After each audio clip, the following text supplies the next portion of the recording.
Let's go to Jim in Pennsylvania. Welcome to the program, Jim. Jim. I've been catching up on some of your videos that you post on your YouTube channel. Uh-huh. I have to say, I was very disheartened by the letter you read last Monday, where you basically said that, in spite of Obama's policies, his kill list, the innocent people killed by military drone attacks, his violations on civil liberties, that you're still going to vote for him because you say he's bad, but Romney would be worse. I just wanted to say, I think that is a very intellectually dishonest stance for you to take. Why is that intellectually dishonest? Jim? You still there? Yeah. Why is that intellectually dishonest? Because you're selling out your principles. You're voting for a man whose policies you would condemn a Republican for doing. Oh, I do condemn him for doing. I mean, you concede that I condemn Obama for doing it.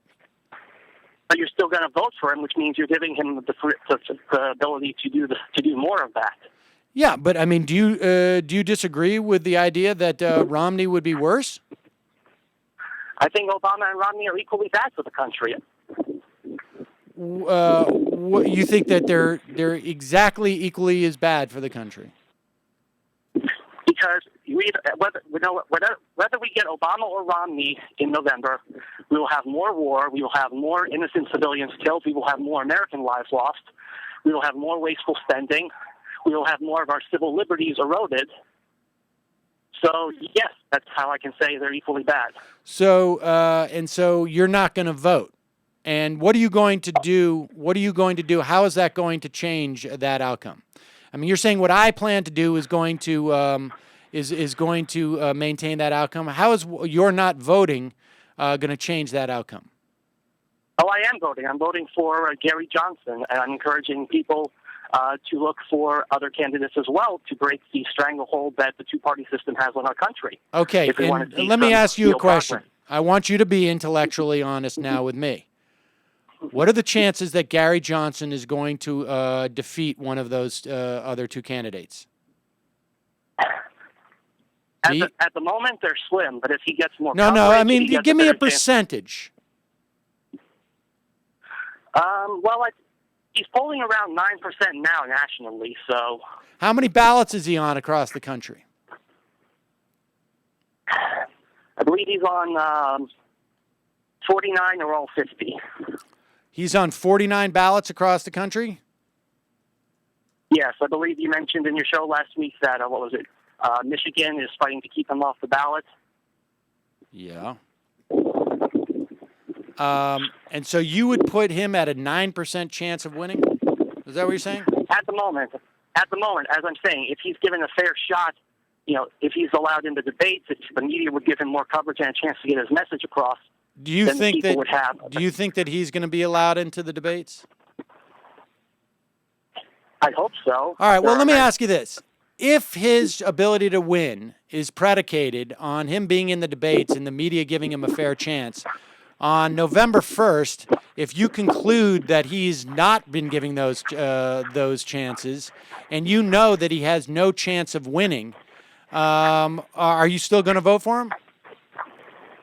Yes, I'd rather vote for someone who represents what I believe in than selling out my principles.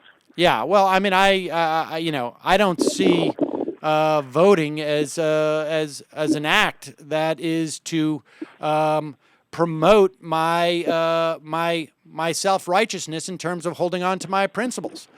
Voting for me is a very Sam. I listen to yourself frequently. You are very self-righteous. When I vote for pragmatic reasons. I don't vote. I vote for an outcome, not to be able to wave a banner about my principles. So the outcome you're okay with is more innocent Afghani and Pakistani people being killed by drone attacks. The outcome you're okay with is the war on drugs continuing. The outcome you're okay with is the economy continuing to spiral downward. No, but the outcome that I am okay with is to have the person I perceive as the lesser of two evils, unless I can be convinced that voting for the more evil will somehow bring about, and by evil, of course, I don't mean actually evil in this sense. I'm talking metaphorically. But unless I can be convinced that there's going to be more progressive outcomes that I want by voting for the other candidate. That's all. I mean, if you can tell me how voting for Gary Johnson will bring about less deaths in Afghanistan, I'd like to hear that. Have you listened to Johnson's policies? He wants us out of Afghanistan as soon as possible. Yeah, but voting for him, if he's not going to win, is not going to do that.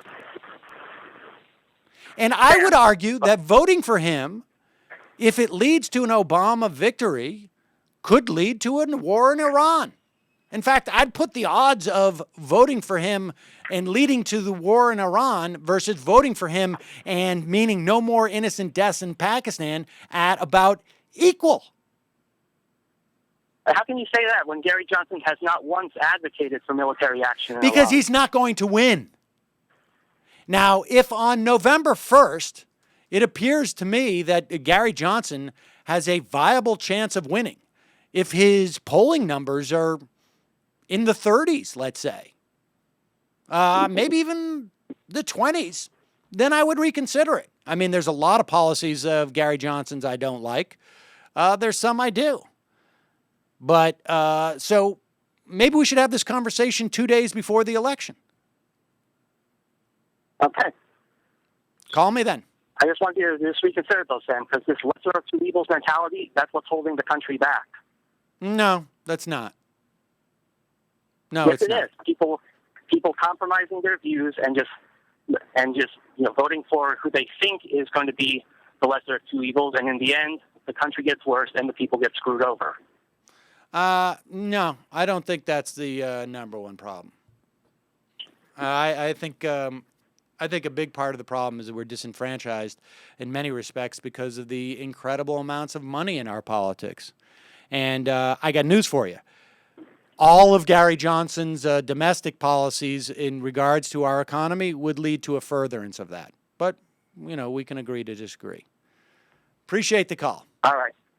All right, Sam.